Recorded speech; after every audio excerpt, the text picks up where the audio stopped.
Welcome to Sports Communication Topic 3. This is 3B Reading, Writing and Publications, Part 7, where we continue talking about media releases.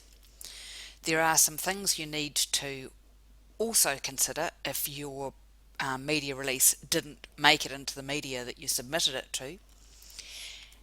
The first one is about competition and timing. There are sports-rich media days and sports-poor media days. In general, Sundays and Mondays are full of results.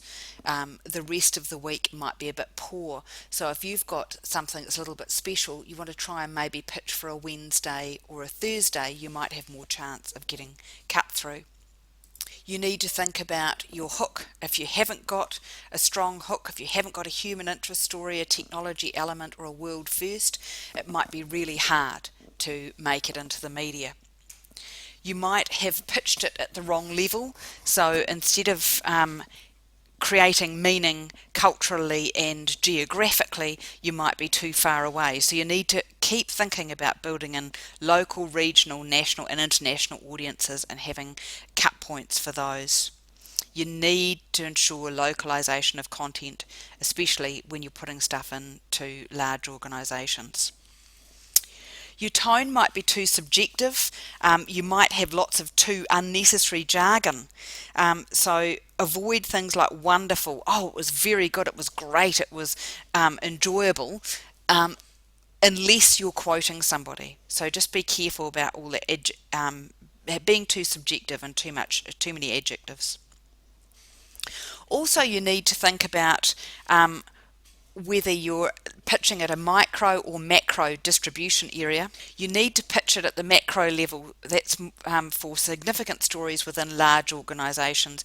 Micro might be okay for exclusive rights for one reporter.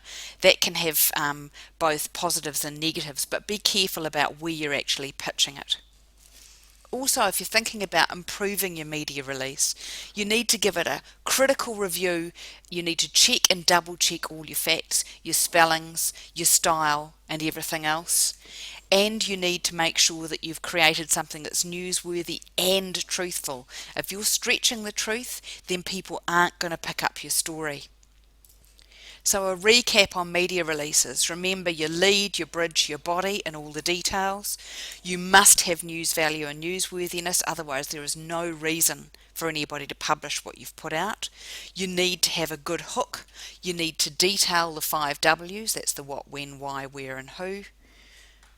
You need to think about tip cup. You need to build in the structure of your piece and remember the red pen. Make it so that your paragraphs can be deleted from the end backwards.